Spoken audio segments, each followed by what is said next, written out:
Hello StarCraft lovers, once again this is Dizzy translating for MTW Dimaga, and today I want to show you a game against a French Terran named Sarans, AA Sarans. He plays for the team Against All Authority.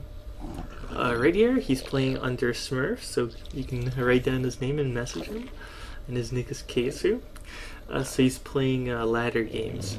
Right here we're playing a training game, one of the training games out of a series, and I want to show you this game.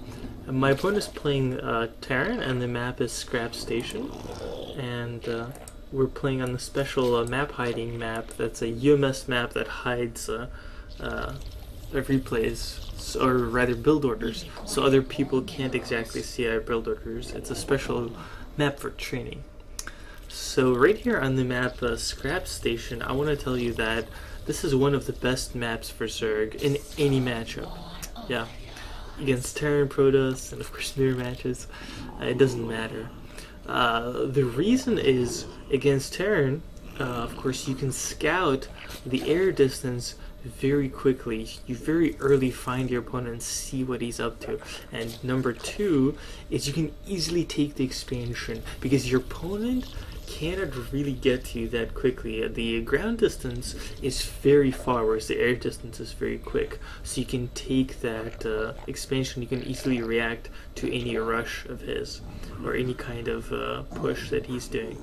So by the time it gets to you, by the time it gets to your expansion, you can really easily react and fight back, you know, any push that he can do, as long as you scout it very well. Of course, it's very important to place your overlords very correctly. As you see, you get a 16 hatch, and my first overlord scouts the gas and the barracks, and you see that the gas isn't early, so it's very standard. He's playing very standard, and of course I'm going to play standard as well. I'm going to get that 16 hatch, 15 pool, 3 extra workers, 3 overlords, and a gas. The second overlord goes to the entrance to his base, and of course the first flies behind his expansion. Keep track of this overlord positioning, so in the future I can keep track of when his expansion comes up. Of course, I see the Marine, so just to be safe, I send my worker to my natural to see maybe if he's doing a bunker rush or not, but all I see is there's a scout and he's not trying to do anything crazy, no bunker rush going on. So I can easily order workers.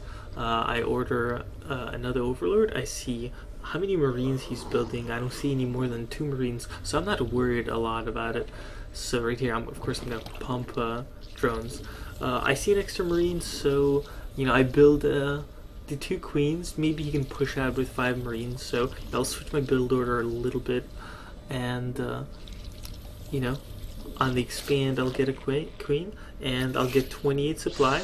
I'll only get 2 lings, and I will get all the drones up to that. The lings are just to kill the scouting workers, and of course I'll send 1 worker to scout at the Dimaga caverns. After this, of course, I'll try to scout as much as possible to see what the Terran is doing, what he's building, how many of those things he's building, and I'll play based on what he's doing, based on my scouting.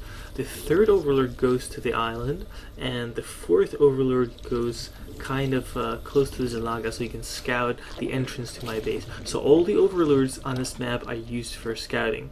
So right here, I'm still pumping drones, and so keep in mind, the only units I build for attacking are the 2 lings and the 2 queens. With the first 100 gas, I get speed, and I will just get lings later on, so I'm gonna need that speed. So right here I scout with my overlord to see if he's building a command center over there, but I see that actually he's going to the island. Of course, keep in mind that Terrans can build the expansion in their base, so you should definitely keep that overlord in the top left corner. But since I see that command center, I know that there isn't going to be any kind of threatening crazy push. So right here, I'm going to get Mutalisks. I'm going to play Mutalisks because Mutalisks can give me vision And of course, since he's getting the early command center, he's probably going to get a command center, an orbital command center there. So what I'm going to do is I'm going to build a Nidus. I'm going to try to crush his island.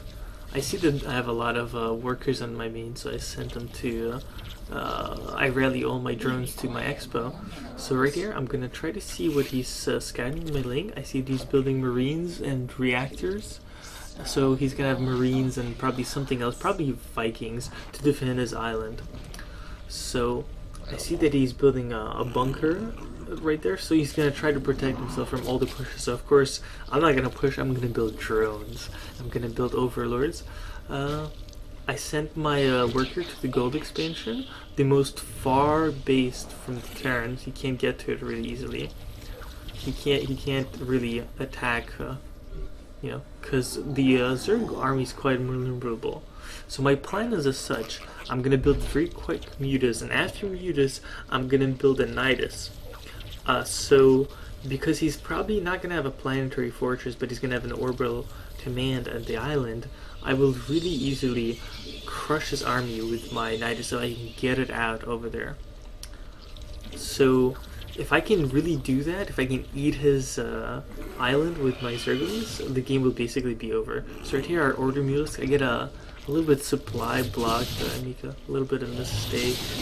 I don't have enough overloads, but right here, the Banshees fly in, and he's trying to be a little bit cute with the Banshees. It's a smart move by him, but I saw that and I built 2 extra queens just in case. So, you know, everything is fine. And right here, you know, my mutants get here. It's a little bit of a sixth sense, I guess. Gotta build the 2 queens. Okay, so I get a Bane nest right there, and I get a Nidus, and you know, I can feel that I'm gonna have to fight against the ground attack sometime in the future, perhaps. So right here, you know, I'm trying to see if I can harass him, but he has that 1 turret over there, and you know, turrets in StarCraft 2 are so much more powerful than they were in StarCraft 1. So, you know, my mutas can take him out. But right here, I rally my Zerglings very close to the Nidus, so I can, you know, try to get them. But I see he's pushing out with Vikings, you know. I made a little bit of mistake. Actually, my mutas weren't right there to get the Nidus. But anyway, I set it up. So right here, let's see if my opponent scouts it. He does scout it, and he sees it with his SCVs, and he does the smart thing. He pushes in with all of his SCVs, and he goes with his mutas. And actually, I had a couple of extra mutas in my natural expansion, and if I really rallied these mutas, the game might have been over right here. The build is quite powerful, but because I misrally the units, you know, I mess up a little bit, and I only killed 1 Viking.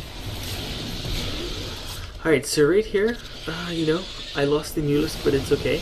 So remember that Mutalisks against Vikings, like as you see me engage right here, they're actually more powerful than Vikings. They really can kill Vikings one-on-one as long as it's large numbers, because they have, you know, those much faster attacks, much faster unit movement speed, and they have the splash. So if you're fighting Vikings in large numbers, you really can chase them down with your Mutalisks. So it's okay to engage them as long as the numbers are quite close.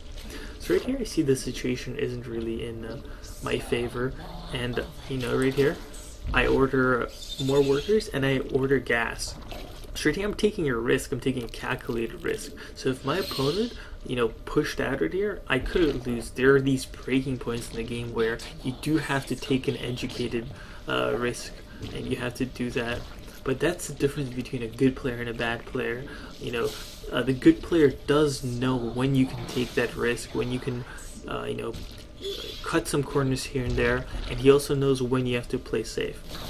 Of course, right here, I see my opponent is gonna try to move out, you know, and I'm getting my 4th base at my 3rd expansion. But right here, you know, I'm gonna try to rally my unit, see if I can catch him a little bit off guard.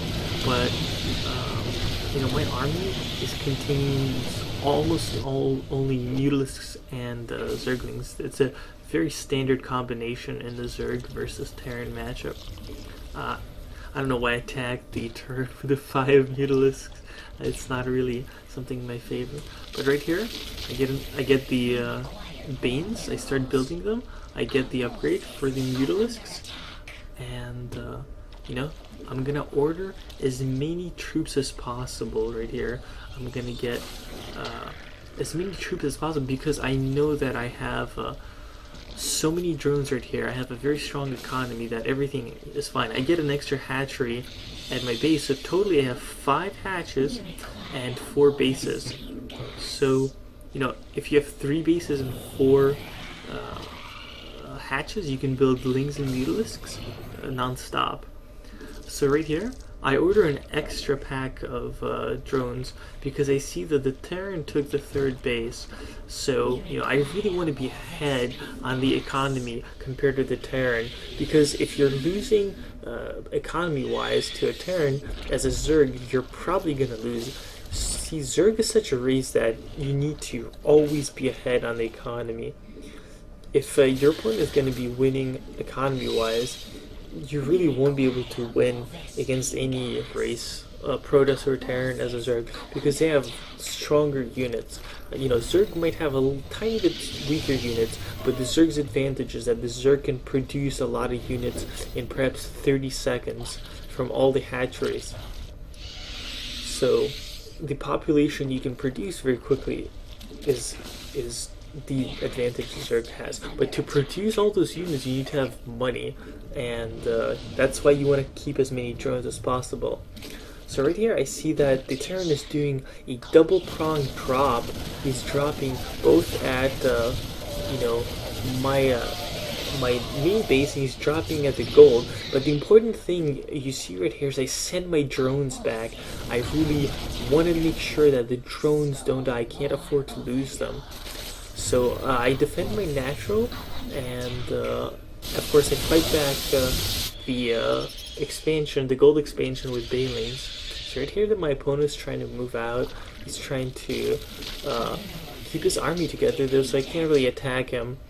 So right here I'm trying to get more Banelings, and it's really important to get as many Banelings as possible because you know, I still have that extra supply. I was a little bit supply blocked, but I got the overloads right now. But again, remember that I saved those workers at my gold expansion, and of course I didn't save the actual hatchery there. So, you know, the most important thing is to save those workers. So right there, I get a couple